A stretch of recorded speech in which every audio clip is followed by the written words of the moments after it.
Les résultats et les récompenses de la foi. Luc 8, versets 4 à 10. Une grande foule s'étant assemblée et des gens étant venus de diverses villes auprès de lui, il dit cette parabole. Un semeur sortit pour semer sa semence. Comme il semait, une partie de la semence tomba le long du chemin, elle fut foulée aux pieds et les oiseaux du ciel la mangèrent. Une autre partie tomba sur le roc. Quand elle fut levée, elle sécha parce qu'elle n'avait point d'humidité. Une autre partie tomba au milieu des épines. Les épines crurent avec elle et l'étouffèrent. Une autre partie tomba dans la bonne terre. Quand elle fut levée, elle donna du fruit au centuple. Après avoir ainsi parlé, Jésus dit à haute voix « Que celui qui a des oreilles pour entendre, entende ». Ses disciples lui demandèrent ce que signifiait cette parabole. Il répondit « Il vous a été donné de connaître les mystères du royaume de Dieu, mais pour les autres cela leur est dit en parabole, afin qu'en voyant ils ne voient point, et qu'en entendant ils ne comprennent point. » Quelles sont les récompenses de notre foi? Mes chers croyants, quel genre de résultats et récompenses de la foi y a-t-il si nous croyons dans la justice de Jésus? C'est ce dont je vais parler aujourd'hui. D'abord, le résultat de la foi dans la justice de Dieu est le salut du péché. Les gens sont sauvés par la foi dans la justice de Dieu. Quel genre de dons reçoivent-ils alors s'ils sont ainsi sauvés du péché par la foi? Ils reçoivent l'Esprit de Dieu en cadeau, et ils obtiennent le royaume de Dieu, ils le possèdent. Au regard des résultats de la foi dans la justice de Jésus, ils n'obtiennent pas seulement le salut du péché, ils obtiennent aussi le royaume de Dieu. Cependant, les gens qui ne reçoivent pas la rémission des péchés par la foi dans la justice du Seigneur ne peuvent pas entrer dans le royaume de Dieu. Les gens qui ne sont pas en mesure de recevoir la rémission des péchés parce qu'ils ne croient pas dans la justice de Dieu reçoivent la destruction plutôt que le royaume de Dieu. Le Seigneur a donné la parabole du semeur en Luc 8 en faisant une comparaison de 4 sortes de terrains. Le Seigneur a dit « Un semeur sortit pour semer sa semence. Comme il semait, une partie de la semence tomba le long du chemin, elle fut foulée aux pieds et les oiseaux du ciel la mangèrent. » Luc 8, verset 5. Ces semences ne pouvaient donc porter aucun fruit. Les serviteurs et saints de Dieu sèment des semences de l'évangile de l'eau et de l'esprit, la parole du salut de Dieu, dans chaque cœur de ce monde. Ils sèment les semences de l'évangile ainsi, ils sèment sur les larges chemins, dans les allées, les palais, les ruelles, et cela tombe également parmi tous, indépendamment qu'ils soient très éduqués ou soient peu éduqués, et qu'ils soient riches ou non. Mais le Seigneur a dit que les semences qui tombent sur le bord du chemin sont écrasées par les hommes et brisées, et les oiseaux viennent ensuite les dévorer. Les oiseaux qui viennent et dévorent ces semences ici signifient que Satan est venu et a dévoré les semences de l'Évangile. Le Seigneur explique que les prédicateurs de l'Église de Dieu sèment les semences de l'Évangile dans ce monde, mais beaucoup de semences sont semées inutilement et ne peuvent porter de fruits. L'Évangile de l'eau et de l'Esprit est diffusé à tous les gens du monde par les serviteurs de Dieu maintenant même. L'Évangile de vérité par lequel quelqu'un peut obtenir le royaume de Dieu est diffusé au cœur des gens par la parole de Dieu, mais beaucoup de ces semences sont gaspillées inutilement. Toutes les semences vivantes contiennent la vie, donc c'est un principe absolument que les bourgeons grandissent et les fleurs fleurissent à partir d'une semence vivante. Pourquoi certaines semences seraient-elles inutiles comme je viens de le mentionner? C'est parce que le cœur des gens n'a pas été préparé à accepter la parole de l'Évangile de l'eau et de l'Esprit. Pourquoi le cœur des gens n'a-t-il pas été préparé alors? C'est parce que les gens ne s'intéressent pas aux résultats et récompenses qui sont obtenus par la foi dans la justice de Jésus. Croire dans la justice de Jésus, c'est obtenir le salut du péché, et les gens qui ont ainsi obtenu le salut de tous leurs péchés possèdent le royaume de Dieu pour eux. Cependant, ceux qui ne sont pas préparés avec ce genre de foi n'ont pas d'intérêt pour le royaume de Dieu. Ces 4 terrains signifient les 4 états des cœurs humains. Le cœur du bord du chemin est si dur qu'il ne permet pas aux semences de s'enraciner dans le sol. Les gens piétinent fréquemment le sol du bord du chemin, et toutes ces semences ne peuvent pas prendre racine parce que le sol est si dur. Cela implique le peu d'intérêt que les gens ont pour le salut de leur âme. Ils n'ont pas d'intérêt non plus au salut de tous les péchés qu'ils commettent. Mes chers croyants, nous nous sommes assemblés à la chapelle aujourd'hui et adorons Dieu. Nous avons reçu de façon suffisante la rémission de tous nos péchés en croyant dans l'évangile de l'eau et l'esprit, comme nous avons vu une dette de 500 deniers être effacée par Jésus. La question, c'est savoir les résultats du fait de recevoir ainsi la rémission de tous nos péchés, venir à la chapelle et adorer, louer, donner de l'argent à Dieu de cette façon par la foi dans la justice de Jésus, son baptême de Jean-Baptiste et son sang à la croix. Nous avons ainsi été sauvés de tous nos péchés par la foi dans la justice de Dieu. La question est de savoir quels sont les résultats de l'adoration dans l'Église de Dieu après que nous ayons été sauvés de tous nos péchés. Les résultats, c'est que nous possédons le royaume de Dieu. Nous obtenons le salut par la foi en Jésus qui est venu par l'eau et le sang, et les résultats du fait d'avoir été ainsi sauvés de tous nos péchés et de vivre notre foi, et que nous obtenons le royaume de Dieu. Nous recevons le royaume de Dieu comme récompense de notre foi. S'il n'y avait pas de récompense pour notre foi, il pourrait sembler que vivre notre foi dans ce monde soit réellement insignifiant et inutile pour nous. Mais le Seigneur dit qu'il ne nous a pas oubliés, nous qui avons reçu la rémission des péchés, et qu'il nous a donné le royaume de Dieu. Quel genre d'endroit est le royaume de Dieu? Le royaume de Dieu est un endroit où l'arbre de vie porte 12 fruits, chaque arbre portant du fruit chaque mois. Apocalypse 22, verset 2, où il n'y a pas d'insuffisance, où l'abondance, l'amour, la gloire et le bonheur débordent, et où nous pouvons jouir de la vie éternelle avec le Seigneur. C'est ce dont le royaume de Dieu a l'air. C'est ce que nous obtenons. Notre Seigneur a parlé des 4 sortes de terrains du cœur humain dans le passage des Écritures d'aujourd'hui. Que sont les semences semées sur le bord du chemin? Le Seigneur dit que Satan a dévoré toutes les semences semées sur le bord du chemin. Cela montre que ce genre de gens sont ceux qui ne s'intéressent pas à croire dans la justice de Jésus, et par conséquent ne reçoivent pas le salut du péché, et ce sont les gens dont le cœur n'est pas préparé, donc ils ne peuvent pas être sauvés même s'ils écoutent la parole de Dieu auprès de ses prédicateurs, parce qu'ils ne ressentent pas la nécessité de l'Évangile, ou le besoin de croire, et parce qu'ils ne connaissent pas les récompenses qu'ils obtiendront s'ils croient en Jésus. Et le Seigneur parlant de cette seconde sorte de terrain dit en Luc 6, verset 8, « Une autre partie tomba sur le roc, quand elle fut levée, elle sécha parce qu'elle n'avait point d'humidité. » Dans ce cas, beaucoup de gens reçoivent la parole de Dieu mais le font en vain, à la manière des religions du monde, et ils croient en Jésus arbitrairement comme ils en ont envie. Si les gens croient en Jésus comme leur sauveur, ils devraient le faire en calculant les résultats de la foi en lui, et ce qu'ils obtiendront en le faisant et en poursuivant ses buts, mais ils ne peuvent pas le faire et ils croient juste en Jésus selon les valeurs du monde qu'ils ont. Une semence qui tombe sur le roc germe, s'ouvre et grandit temporairement. Cependant, le Seigneur dit qu'elle meurt parce qu'il n'y a pas d'humidité. Si nous continuons la lecture, notre Seigneur dit par la suite « Elle meurt parce qu'elle n'a pas de racines, elle ne peut porter de fruits. » Quand vous croyez en Jésus, vous devez le faire en pensant aux résultats et récompenses de la foi en lui, et en ayant votre cœur vraiment profondément enraciné dans la parole de Dieu. Vous devez trouver la réponse à ces questions dans la parole de Dieu. Qu'est-ce qui suit ceux qui croient en Dieu et ont été sauvés? Comment vivons-nous notre foi? Pourquoi dois-je venir à l'Église?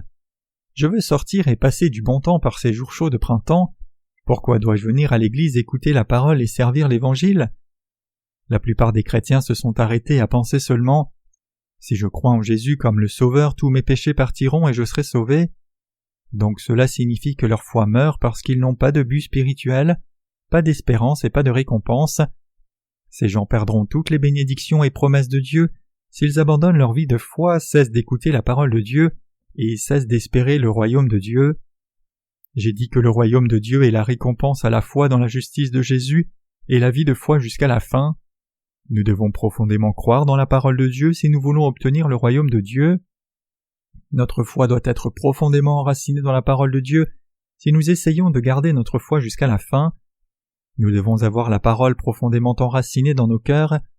Nous devons réfléchir profondément si nous vivrons notre foi jusqu'à la fin ou non, ce qu'est la vraie sagesse, ce que sont les résultats d'une chose, ou en d'autres termes ce qui sera perdu ou gagné en faisant cela, et ce qui arrivera si nous ne nous intéressons pas à ces choses. Nous devons trouver la réponse à ces choses dans la parole de Dieu. Mais les gens s'arrêtent au point qu'ils trouvent bien en ayant reçu la rémission de tous leurs péchés. Ils doivent continuer de demeurer dans la parole de Dieu et ses promesses après avoir reçu la rémission de leurs péchés, mais ces gens ne peuvent pas le faire. Donc leur vie de foi devient insignifiante et ils ne peuvent pas vivre leur foi jusqu'à la fin.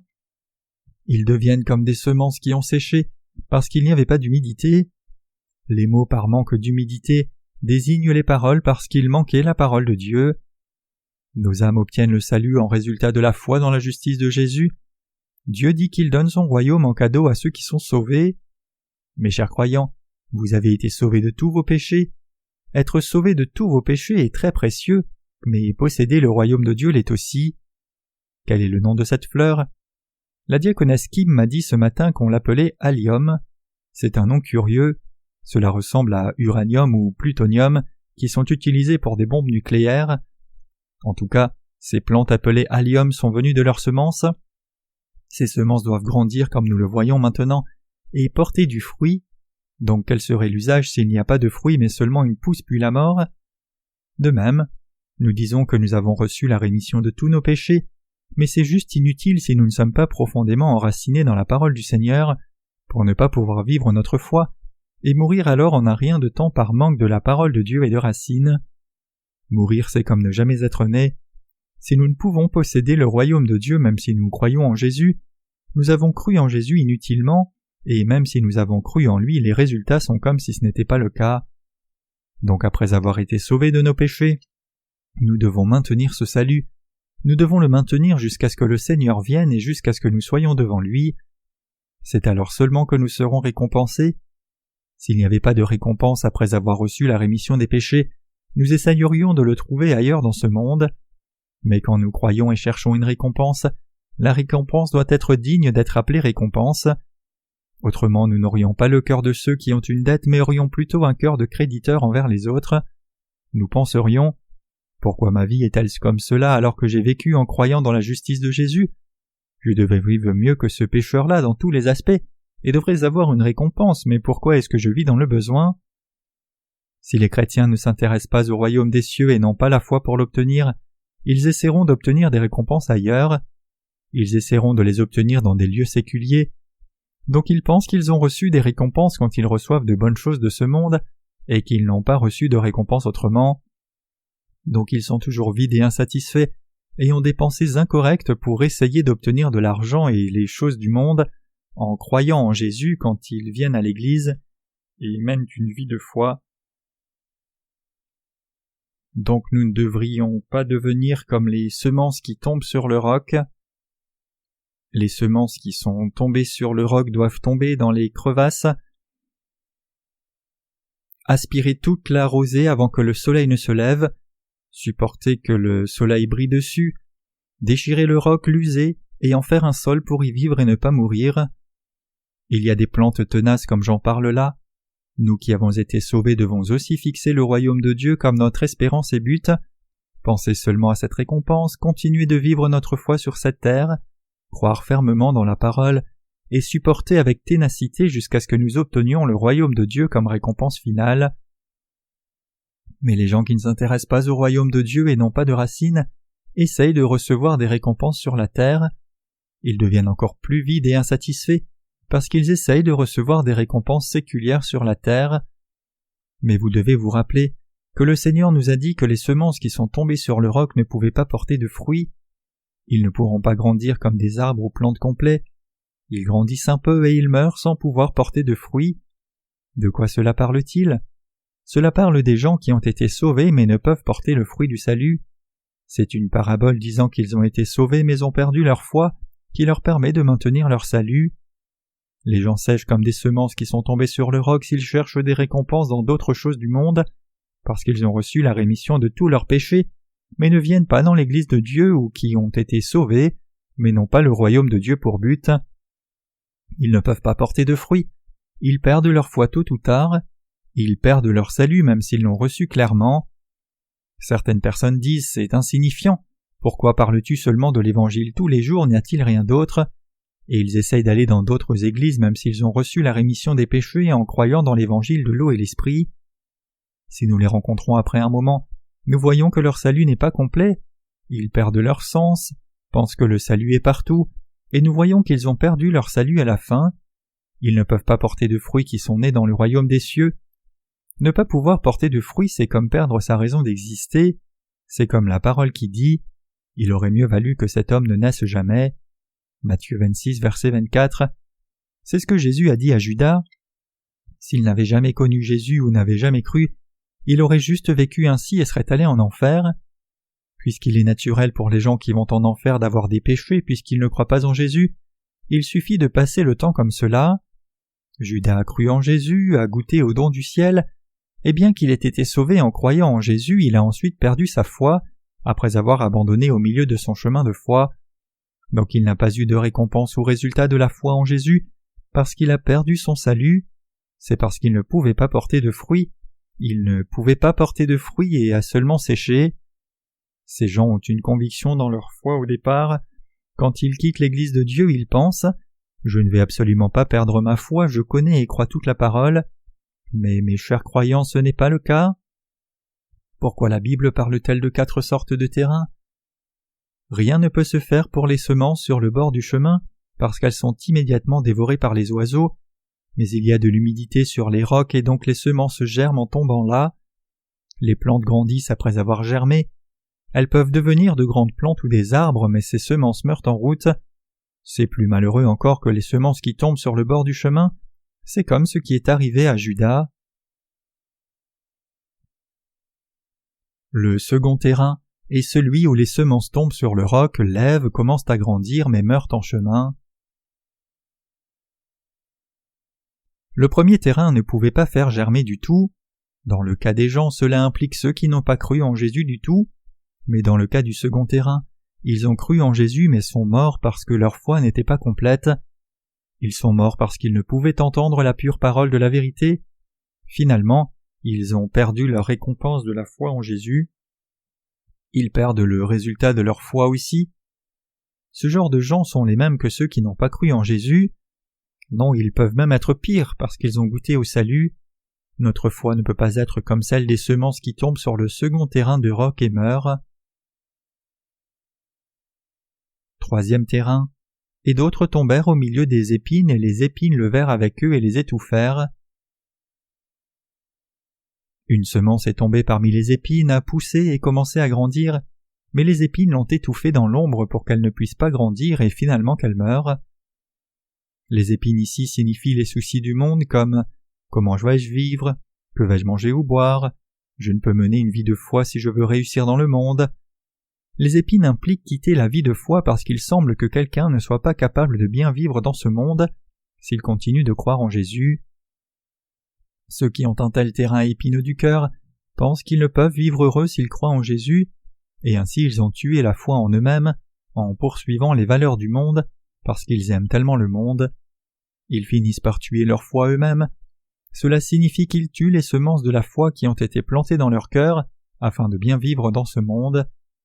Les gens qui ont reçu la rémission des péchés et ne viennent pas à l'Église de Dieu à cause des soucis sur la façon de vivre, sur ce qu'ils mangeront, ce qu'ils boiront et ce dont ils seront vêtus, ne sont pas différents des gens de ce monde.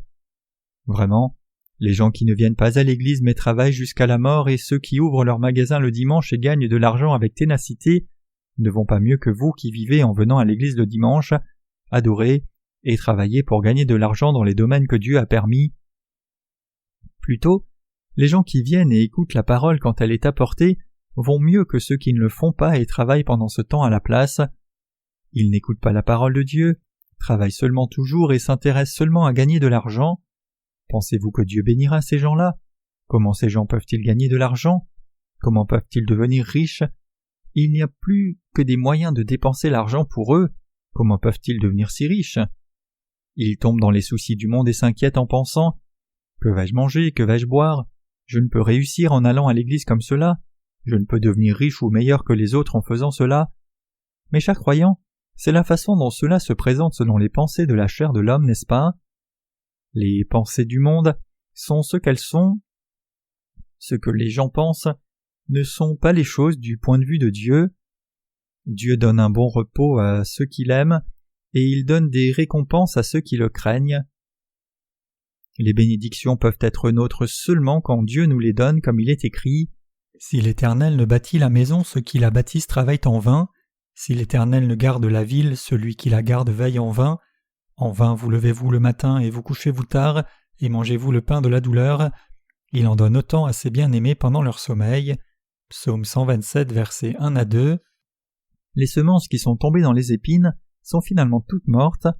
Elles n'ont pu avoir de lumière du soleil et n'ont pu grandir et sont donc mortes. elles sèchent et meurent. Il y a beaucoup de buissons d'épines si vous allez en montagne. Avez-vous déjà vu de belles plantes pousser là-dedans? La raison pour laquelle il n'y en a pas, c'est que ces plantes parmi les buissons d'épines ont séché et sont mortes. Elles meurent parce que les feuilles des buissons d'épines couvrent ces plantes pour qu'elles n'aient pas de rayons du soleil. Mes chers croyants, vous tuez la parole du salut plantée dans votre cœur si vous pensez seulement à ce que vous allez manger, ce que vous allez boire, ou ce que vous devez faire pour vivre heureux. Vous tuez le salut qui est planté en vous. J'espère que nous ne tuons réellement pas la parole du salut qui est plantée en nous. Vos cœurs doivent vous faire venir dans l'Église de Dieu et écouter la parole de Dieu en conduisant vos corps, et vos corps doivent aider vos esprits à être vivants en écoutant la parole de Dieu. C'est alors seulement que vos esprits prospéreront, et vos esprits doivent prospérer pour que toute chose prospère et que votre cœur soit en bonne santé. Nos esprits doivent absolument prospérer. Ce troisième terrain a aussi fini par donner des résultats très malheureux. Le quatrième terrain ici est une très bonne terre. Le Seigneur dit « Une autre partie tomba dans la bonne terre.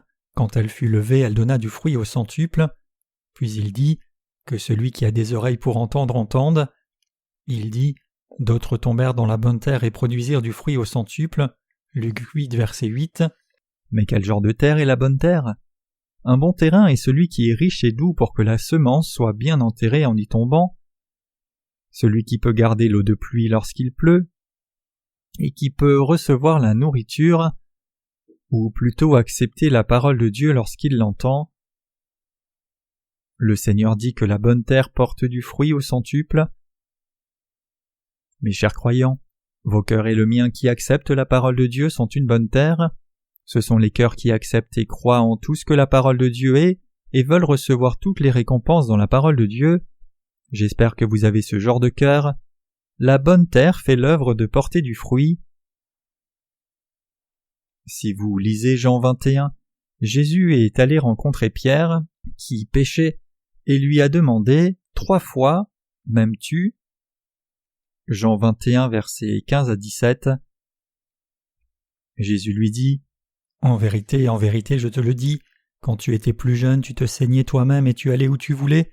Mais quand tu seras vieux, tu étendras les mains et un autre te ceindra et te mènera où tu ne voudras pas. » Jean 21, verset 18. Jean 21, verset 18. Nous qui avons reçu la rémission des péchés devons vivre par la foi, et le résultat de notre foi, c'est obtenir le royaume de Dieu. Nous recevons le royaume de Dieu en récompense. Mes chers croyants, nous sommes sauvés et vivons par la foi sur cette terre. Nous avons vraiment été sauvés et avons reçu la récompense de servir le Seigneur, et les récompenses pour cela sont suffisantes. Même si nous avons déjà reçu notre récompense, nous devons certainement décider comment nous vivrons notre foi jusqu'à la fin, quelle direction nous prendrons, ce que nous ferons, et sur quoi nous allons placer nos espoirs. Jésus dit à Pierre « Quand tu seras vieux, tu étendras tes mains et un autre te ceindra et te mènera où tu ne voudras pas. » Jean 21, verset 18. Mes chers croyants, comment devons-nous mener une vie de foi? Pourquoi devons-nous vivre? Nous qui sommes sauvés devons vivre pour ceux qui ne sont pas encore sauvés. Il y a beaucoup de gens dans ce monde qui n'ont pas encore reçu la rémission des péchés. Vous devez vivre pour ce genre de gens, et même si vous ne le voulez pas, vous devez devenir des gens qui consolent ceux qui ont besoin de consolation, et vivez pour ceux qui vont moins bien que vous s'ils veulent vous accepter. Il y a des moments où je suis irrité parce que ma gorge est sèche et rauque, mais je sens même dans ces moments-là combien je suis reconnaissant pour l'œuvre de prédication de l'Évangile aux gens du monde entier. Nous allons diffuser cet évangile de l'eau et du sang auquel nous croyons à tous les gens du monde entier, pour qu'il n'y ait pas une seule personne qui ne le connaisse pas, et ils apprendront tous l'évangile. Et il n'y aura plus besoin que nous prêchions l'évangile. Cela signifie que je ne sentirai pas le besoin de mener une vie de foi comme pasteur ou prédicateur. Je veux finir ma mission en diffusant l'évangile jusqu'à la fin de ce monde. Donc j'ai aussi eu ce genre de pensée. Il n'y aura rien d'autre à faire pour moi si je diffuse l'évangile jusqu'au bout de ce monde pour que les gens l'apprennent. Donc ma vie de foi aura aussi une fin, mais que ferai-je après cela? Le Seigneur n'est pas encore revenu et beaucoup de gens ont encore besoin de moi. Donc comment dois-je vivre? Quelle est la bonne chose à faire? J'ai réfléchi encore sur ce pourquoi je dois vivre et le sens de la vie. L'évangile doit encore être prêché dans le monde entier, mais regardant les choses avec les yeux de la foi, La prédication de l'Évangile se termine. Donc je réfléchis à ce pourquoi nous devons vivre et quel genre de vie je dois mener ensuite. Alors ces paroles du Seigneur me sont venues. Tu étendras tes mains, un autre te ceindra et te mènera où tu ne voudras pas. Jean 21, verset 18. Cela signifie que je dois vivre pour les besoins des autres, et ma vie devient altruiste. C'est ce que cela signifie. Donc y a-t-il des gens qui ont besoin de moi? Donc je suis allé dans des hôpitaux à proximité et rencontré des frères et sœurs, et rencontré l'âme des gens dans le monde. Mes chers croyants, il y a beaucoup de gens qui vont mieux que moi dans ce monde, et il y a beaucoup de gens qui n'ont pas besoin de moi, mais j'ai reconnu qu'il y a davantage de gens insuffisants dans ce monde qui ont besoin de vous et moi. Il y a beaucoup de gens qui ont besoin de vous et moi. Nous devons vivre pour ces gens-là. Le Seigneur a dit que la bonne terre porte du fruit au centuple. Quelle est la signification de nos vies? N'est-ce pas une vie digne pour nous que de vivre pour d'autres qui ont besoin de nous? Nous avons été sauvés et avons obtenu le royaume de Dieu. Le résultat de la foi, c'est le salut, et la récompense du salut, c'est le royaume de Dieu.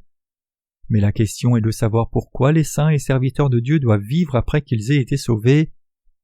La réponse est que vous devez vivre pour ceux qui ont besoin de vous. Mes chers croyants, vous devez avoir quelques possessions matérielles et faire une certaine quantité de travail si vous vivez juste pour vous-même. Mais si nous vivons pour les gens nombreux pour qui c'est pire que pour nous et qui ont besoin de nous, nous sommes par contre très occupés et avons beaucoup de travail à faire. Mes chers croyants, c'est bon de faire cela. Mes chers croyants, nous devons devenir des semences qui sont tombées dans une bonne terre. Nous devons devenir des gens qui portent du fruit au centuple. Si une personne diffuse l'Évangile à 100 personnes, les aide à recevoir la rémission des péchés, les aide à recevoir complètement le royaume de Dieu en récompense, les nourrit spirituellement et les aide à bien grandir, la personne porte finalement du fruit au centuple et par 1000 même s'il semble qu'elle diffuse l'Évangile fidèlement toute seule.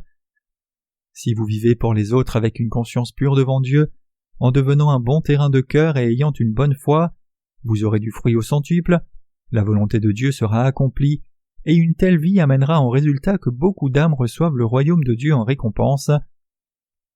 Nous devons vraiment devenir de bons terrains. Nous devons réaliser pour quel but vivre dans notre vie de foi. Tout le monde ne devient pas une bonne terre juste en entendant l'Évangile. Comme je l'ai dit plus tôt, 3 des 4 terrains étaient mauvais, et ils ont finalement tué toutes les semences qui y sont tombées. Mes chers croyants, ces semences sont-elles mortes ou pas? Elles sont mortes. Mourir ici signifie qu'ils n'ont pas cru en Jésus ou qu'ils ont cru en lui en vain. Le premier terrain implique une personne qui a entendu l'Évangile et est morte parce qu'elle n'y a pas cru. Le second est une personne qui a cru en Jésus et a même été sauvée mais dont le salut n'était pas complet. Elle n'a pas pu porter de fruits. En d'autres termes, elle a abandonné sa foi en chemin. Une personne du troisième terrain a fait la même chose que celle du second terrain. Mais pourquoi cela? Cela est arrivé à cause des soucis du monde, parce qu'elle n'a pas mené une vie de foi droite, parce qu'elle n'a pas vécu pour les autres et parce qu'elle n'a pas obéi à la parole de Dieu. Mais le quatrième terrain qui était bon a porté beaucoup de fruits. Mes chers croyants, j'espère que vous avez la foi qui porte du fruit, j'espère que vous deveniez les saints qui sont récompensés par le royaume de Dieu, et j'espère que vous deveniez les ouvriers de Dieu, j'espère que vous deveniez les vrais serviteurs de Dieu. Mes chers croyants, est-ce terminé juste après avoir été sauvés? Non. Le Seigneur a dit que le bon terrain porte du fruit au centuple. Il y a beaucoup de gens dans ce monde qui ont besoin d'entendre l'Évangile de votre part. Il y a beaucoup de gens dans ce monde qui sont plus insuffisants que vous. Nous devons vivre pour ce genre de gens. Nous devons vivre notre foi pour ce genre de gens. Nous devons aussi nous sacrifier. Lequel de ces 4 terrains êtes-vous? Vous n'êtes probablement pas le premier. Alors êtes-vous le second ou le troisième? Êtes-vous le second terrain qui écoute la parole du Seigneur mais ne s'y attache pas? Pensez-vous que vous n'avez pas besoin de vivre votre foi? Voulez-vous tout abandonner au sujet de votre salut et sa récompense? Ou êtes-vous le troisième terrain qui se demande ce qu'il doit faire pour bien vivre, porter de beaux habits, bien manger et recevoir des récompenses dans ce monde? Ou êtes-vous le quatrième terrain au bon sol? C'est dur, difficile et fatigant de vivre pour ceux qui ont besoin de vous, mais êtes-vous le genre de personne qui prend soin d'eux jusqu'à la fin, va vers eux, les sert, leur diffuse la parole et prie pour eux? Êtes-vous des gens qui vivez pour ceux qui vivent pire que vous, pas mieux? Nous devons devenir de bons terrains. Nous devons devenir des terrains qui vivent une vie de foi et portent du fruit jusqu'à la fin. Nous ne recevons pas tous la rémission de nos péchés juste pour avoir cru en Jésus comme notre Sauveur. Nous ne pouvons garder notre foi jusqu'à la fin juste parce que nous avons reçu la rémission des péchés en croyant dans l'évangile de l'eau et de l'esprit. Si nous essayons de garder notre foi dans l'évangile jusqu'à la fin et de recevoir le royaume de Dieu complètement en récompense, nous devons suivre la volonté de Dieu. C'est un bon terrain. Seul ce genre de terrain peut porter du fruit au centuple en menant une vie de foi et gardant cette foi jusqu'à la fin. Ce genre de gens peuvent recevoir le royaume de Dieu en récompense. Mais qu'arrive-t-il aux terrains qui ne sont pas bons? Ils sont tous jetés au feu. Qu'arrive-t-il aux arbres morts? Qu'arrive-t-il à l'herbe morte? Ne sont-ils pas utilisés pour faire du feu? Nous avons été sauvés, nous ne devrions pas nous arrêter à cela, mais devons devenir un bon terrain. Nous devons mener des vies altruistes. Nous devons vivre pour les gens qui vont moins bien que nous. C'est la vie d'un chrétien. Ce genre de vie est vraiment celle des gens qui croient en Jésus. Votre foi et la mienne, c'est vivre pour les gens qui vont moins bien que nous. Vivre pour aider les pécheurs à être sauvés, c'est l'orientation de notre foi. Nous devons vivre de la sorte. Nous devons devenir de bons terrains. Mais il y a aussi des gens parmi nous qui, aussi tristes que ce soit, ne sont pas de bons terrains mais des terrains qui abandonnent la foi des bons terrains en chemin et finissent en vain parce qu'ils sont le second ou troisième terrain. Il y a des gens comme cela parmi les ouvriers de Dieu aussi comme parmi les saints, mais le résultat de leur choix n'est pas le royaume de Dieu, c'est être brûlés au feu. Mes chers croyants, nous qui sommes les saints de Dieu devons nous consoler aussi les uns les autres, nous fortifier les uns les autres, et prier les uns pour les autres. Et nous devons prier pour les gens qui ne sont pas encore sauvés, et devenir un grain de blé pour eux. Le Seigneur dit, « Si le grain de blé qui est tombé en terre ne meurt, il reste seul, mais s'il meurt, il porte beaucoup de fruits. » Jean 12, verset 24. Nous devons vivre le reste de nos vies pour ceux qui ont besoin de nous.